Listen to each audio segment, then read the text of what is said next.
ये खुल रहा है ये सॉफ्टवेयर। अब सबसे पहले हम देखेंगे कि ब्लूजे में एक प्रोजेक्ट कैसे बनाया जाता है।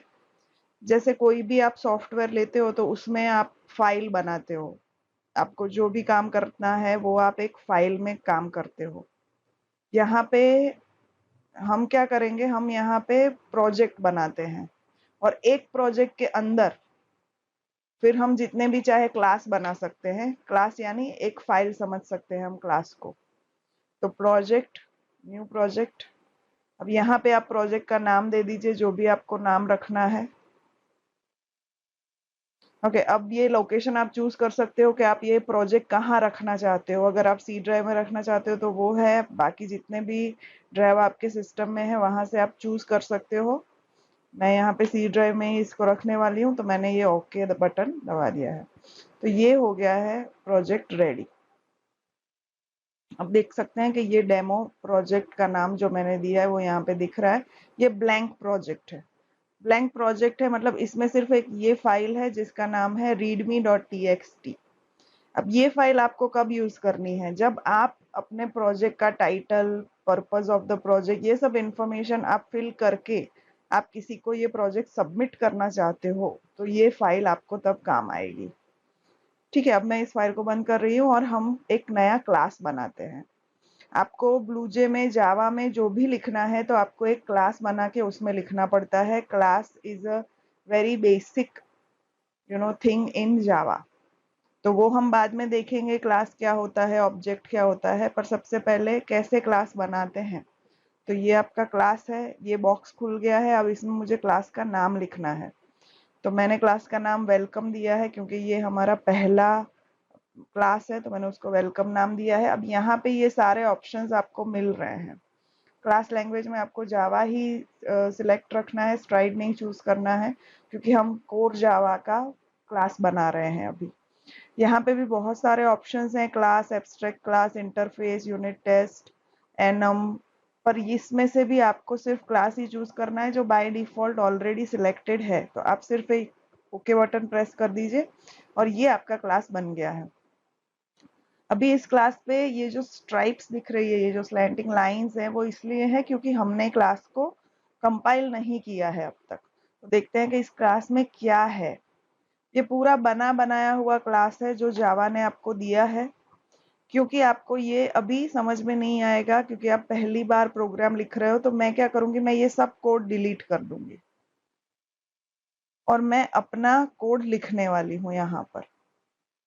ठीक है, तो अब हम अपना सब पहला क्लास डिफाइन करेंगे। अब आगे मैंने क्लास को वेलकम नाम दिया था, यहाँ पे देखिए वेलकम। तो यहाँ पर भी मुझे वही नाम लिखना है।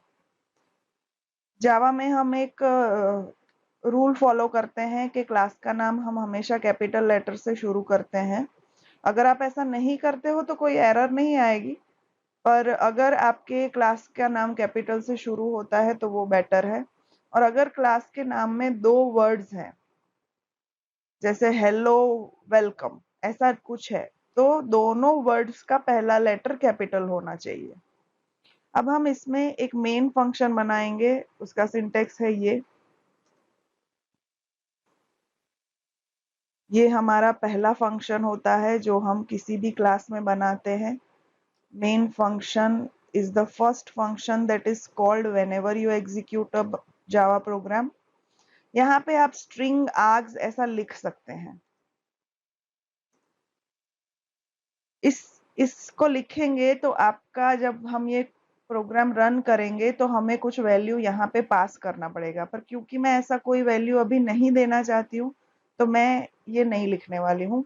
ये फर्स्ट मेरा क्लास है तो मैं यहाँ पे सिर्फ एक आउटपुट के लिए कुछ लिखने वाली हूँ जो आपको आउटपुट दे दे। तो मैं यहाँ पे सिर्फ हेलो वर्ल्ड लिखती हूँ।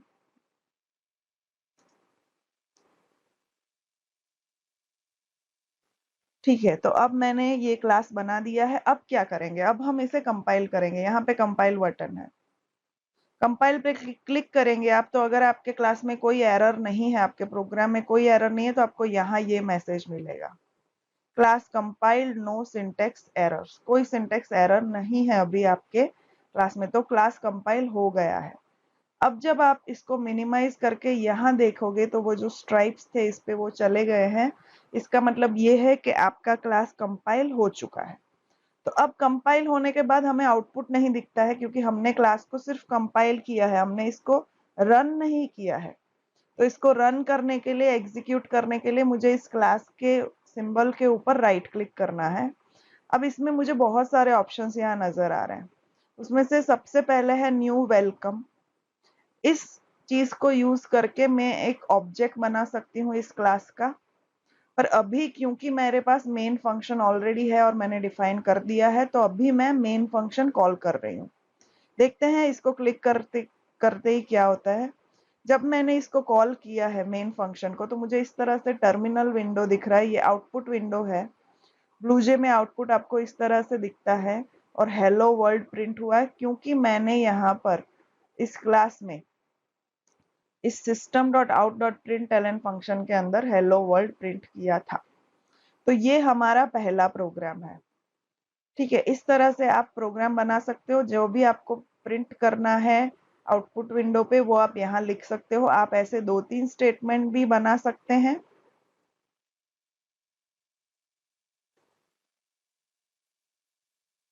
आपको अगर हेलो वर्ल्ड ना लिख के कुछ और लिखना है तो आप वो भी लिख सकते हैं यहाँ पर। जैसे मुझे 1 2 3 प्रिंट करना है तो मैं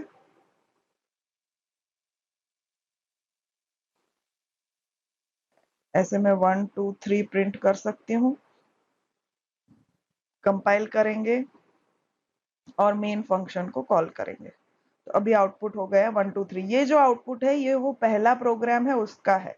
अगर आप चाहते हैं कि आपका जो इससे पहले आपने प्रोग्राम रन किया था उसका आउटपुट विंडो में ना नजर आए, तो आपको ऑप्शंस में जाके क्लियर पे क्लिक करना होगा।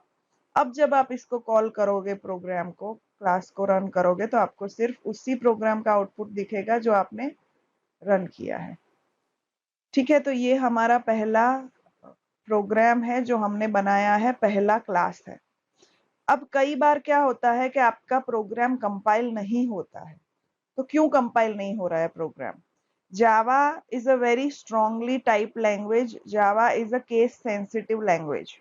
तो अगर मैं कोई भी एरर मेरे कोड में आ जाती है तो प्रोग्राम रन नहीं होता है। अभी मैंने क्या किया है, सिस्टम डॉट आउट में जो आउट है उसको मैंने कैपिटल कर दिया है ओ को। तो अभी मुझे एरर दे रहा है। एरर कैसे पता चलती है ब्लूजे में? ब्लूजे में अगर एरर है तो आपको वो वर्ड रेड अंडरलाइन हो जाता है उसके नीचे, और यहाँ पे आपको ऐसा एक मरून कलर का कुछ ऐसा दिख रहा है, हाईलाइट हुआ है कि यहाँ पे एरर है। अगर आपको समझ में नहीं आता है कि क्या एरर है, एक तो यहाँ दिखा रहा है cannot find symbol variable capital OUT, यहाँ पे लिखा है एरर फाउंड इन क्लास। अगर आपको ऐसा नहीं दिखता है, जैसे आपको ये नहीं दिख रहा कि क्या एरर है, तो आप कंट्रोल और के ये दोनों प्रेस करेंगे तो आपको दिखाएगा कि एरर क्या है। इससे आप बहुत आसानी से अपने एरर सॉल्व कर सकते हो, क्योंकि जब तक एरर है तब तक आपका कोड कंपाइल नहीं होगा, और जब तक आपका कोड कंपाइल नहीं होता है तो वो रन नहीं होगा। तो आपको सबसे पहले एरर सॉल्व करने ही है। तो अब मुझे जब पता चल गया है कि ये गलत है तो मैं इसको सुधार दूंगी, और फिर जब हम कंपाइल करते हैं तो ये कोड कंपाइल हो रहा है। तो ये सब चीजें आपको याद रखनी पड़ेंगी जब भी आप जावा में कोई भी प्रोग्राम लिखते हो तब।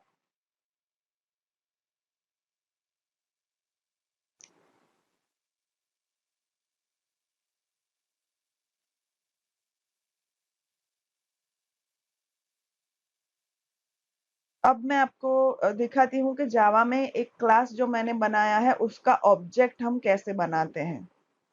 तो मैं एक नया क्लास बना लेती हूँ। मैं इसका नाम रखती हूँ फर्स्ट प्रोग्राम। ओके, अब ये प्रोग्राम बन गया है। अभी मैं ये सारा कोड डिलीट कर देती हूँ और मैं अपना कोड लिखना शुरू कर देती हूँ। यहाँ क्लास का नाम हमने रखा था फर्स्ट प्रोग्राम। आप देख सकते हैं कि मैंने फर्स्ट प्रोग्राम दोनों वर्ड्स के पहले लेटर यहाँ पे कैपिटल रखे हैं। अब मैं यहाँ पे इस प्रोग्राम में मेन फंक्शन नहीं बना रही हूँ, मैं एक डिस्प्ले फंक्शन बना रही हूँ। तो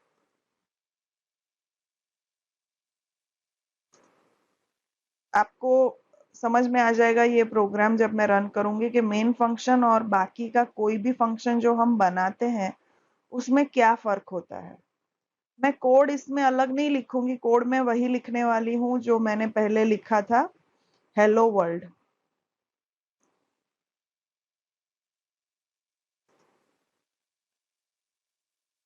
ठीक है, तो ये मेरा प्रोग्राम हो गया रेडी। अब मैं इसको कंपाइल करती हूँ। देखिए इसमें कोई एरर नहीं है, तो क्लास हो गया कंपाइल। अब क्या करेंगे, हम इसे मिनिमाइज करेंगे। देखिए यहाँ पे भी वो स्ट्राइप्स चले गए, मतलब ये प्रोग्राम कंपाइल हो गया है सक्सेसफुली। अब मैं इसको राइट क्लिक करके जब मैं देखती हूँ तो मुझे नजर आ रहा है कि यहाँ कोई मेन फंक्शन नहीं है। जब मैंने इस क्लास पे क्लिक किया था तो यहाँ दो ऑप्शंस थे, न्यू वेलकम ब्रैकेट और वॉइड मेन। यहाँ पे मेरे पास सिर्फ एक ऑप्शन है, न्यू फर्स्ट प्रोग्राम। अब अगर आपको रियलाइज हो रहा है तो ये वेलकम जो है वो क्लास का नाम है, यहाँ पे क्लास का नाम वेलकम था, यहाँ पे क्लास का नाम फर्स्ट प्रोग्राम है, तो यहाँ भी फर्स्ट प्रोग्राम आ रहा है। इसे हम कंस्ट्रक्टर कहते हैं। कंस्ट्रक्टर एक फंक्शन है जो कि कॉल होता है जब भी आप क्लास का ऑब्जेक्ट बनाते हैं। तो आपने जब वेलकम क्लास का ऑब्जेक्ट बनाया तो उसका कंस्ट्रक्टर कॉल होगा, तो उसका कंस्ट्रक्टर का नाम क्लास का नाम ही होता है, सेम होते हैं दोनों। कंस्ट्रक्टर का नाम और क्लास का नाम एक ही होता है। तो यहाँ पे कंस्ट्रक्टर का नाम है वेलकम और यहाँ पे कंस्ट्रक्टर का नाम है फर्स्ट प्रोग्राम। यहाँ पे मेन ऑप्शन मुझे क्यों नहीं दिख रहा, क्योंकि मैंने मेन फंक्शन यहाँ पे बनाया ही नहीं है। आप देखोगे तो वेलकम क्लास में मेन फंक्शन है, जबकि फर्स्ट प्रोग्राम क्लास में कोई मेन फंक्शन है ही नहीं। तो इससे मैं कैसे कॉल करूंगी। अब होता क्या है कि मेन फंक्शन स्टैटिक होता है। अगर आप यहाँ सिंटेक्स देखेंगे तो यहाँ स्टैटिक कीवर्ड यूज किया है। तो स्टैटिक फंक्शन को कॉल करने के लिए मुझे ऑब्जेक्ट की जरूरत नहीं होती है। मैंने जब मेन फंक्शन कॉल किया तो मैंने सीधा सीधा यहाँ जाकर ये मेन फंक्शन कॉल किया था। पर अगर मुझे यहाँ पे जो मैंने डिस्प्ले फंक्शन बनाया है जो कि स्टैटिक नहीं है, यहाँ पे कोई स्टैटिक कीवर्ड मैंने यूज नहीं किया है, तो मुझे क्या करना पड़ेगा, पहले मुझे ये फर्स्ट प्रोग्राम क्लास का ऑब्जेक्ट बनाना पड़ेगा। तो सबसे पहले देखते हैं कि क्लास का ऑब्जेक्ट हम ब्लूजे में कैसे बनाते हैं। अगर आप ब्लूजे यूज ना करके कोई और आईडी यूज करते हो तो आपके पास ये ऑप्शन नहीं है। ब्लूजे बहुत ही बिगिनर फ्रेंडली और यूजर फ्रेंडली आईडी है, इसीलिए हम स्टूडेंट्स के लिए यूज करते हैं, बिगिनर्स के लिए। क्योंकि यहाँ आप राइट क्लिक करके ये क्लिक करोगे न्यू फर्स्ट प्रोग्राम और आपका ऑब्जेक्ट बन जाएगा। ये कंस्ट्रक्टर कॉल हो रहा है। देखिए यहाँ पे ये मुझे ऑप्शन दे रहा है कि मुझे क्या ऑब्जेक्ट का नाम देना है। यहाँ पे तो मैं obj1 ऑब्जेक्ट का नाम दे रही हूँ और ओके क्लिक कर रही हूँ। जैसे ही मैं ओके क्लिक कर रही हूँ यहाँ पे ये कुछ एक रेक्टेंगल बन गया है रेड कलर में। ये ऑब्जेक्ट है, ये ऑब्जेक्ट है obj1 नाम का। और ये किस क्लास का ऑब्जेक्ट है, ये फर्स्ट प्रोग्राम क्लास का ऑब्जेक्ट है जो फर्स्ट प्रोग्राम मैंने यहाँ पे बनाया है। अब अगर मैं इस पे राइट क्लिक करती हूँ तो मुझे void डिस्प्ले फंक्शन दिख रहा है जो मैंने बनाया है फर्स्ट प्रोग्राम क्लास में। यहाँ पर मैंने void display, void is the return type और डिस्प्ले फंक्शन का नाम है, वो मैंने इस क्लास में बनाया है, तो वो मुझे दिख रहा है। तो अब मुझे अगर डिस्प्ले फंक्शन कॉल करना है तो मुझे सिर्फ यहाँ जाके इसको कॉल करना है। देखिए अब आपको हेलो वर्ल्ड आउटपुट नजर आ रहा है जो मैंने डिस्प्ले फंक्शन में लिखा था। तो इस तरह से हम स्टैटिक फंक्शंस और नॉन स्टैटिक फंक्शंस दोनों बना सकते हैं। यहाँ मैंने मेन फंक्शन बनाया है प्रोग्राम में, यहाँ मैंने डिस्प्ले फंक्शन बनाया है। तो जब भी मैं मेन फंक्शन बनाती हूँ मुझे ऑब्जेक्ट बनाने की जरूरत नहीं पड़ती है, और जब भी मैं मेन फंक्शन नहीं बनाती हूँ तो मुझे ऑब्जेक्ट बना के वो फंक्शन को कॉल करना पड़ता है, क्योंकि वो फंक्शन नॉन स्टैटिक है तो उसके लिए एक ऑब्जेक्ट की जरूरत है। अब आप एक क्लास को लेकर आप कितने भी ऑब्जेक्ट बना सकते हो, उसमें कोई रिस्ट्रिक्शन नहीं है। आपने ऑब्जेक्ट 2 बनाया, आप ऑब्जेक्ट 3 भी बना सकते हो। जितने भी ऑब्जेक्ट आप चाहें आप उतने ऑब्जेक्ट्स बना सकते हो यहाँ पे। ठीक है, तो ये हमने दो प्रोग्राम बनाए हैं, एक वेलकम क्लास है और एक फर्स्ट प्रोग्राम क्लास है। पहले क्लास में हमने मेन फंक्शन से एग्जीक्यूट कोड करवाया है और दूसरे में हमने डिस्प्ले फंक्शन बनाया है जो कि नॉन स्टैटिक है। और हमने ये भी देखा कि ऑब्जेक्ट कैसे बनाते हैं और फंक्शन को हम कैसे कॉल कर सकते हैं। तो ये हमारा पहले 2 प्रोग्राम हमने बना लिए हैं। अब आगे हम देखेंगे कि कैसे हम लोग कोई भी प्रोग्राम लेके उसको ब्लूजे में टाइप कर सकते हैं, कैसे इनपुट लेना है, बहुत सारी चीजें हैं, कैसे हम लोग ऑपरेटर्स को यूज करके हम वेरिएबल स्टोर करेंगे, और वो सब हम आगे के वीडियोस में देखेंगे। Thank you.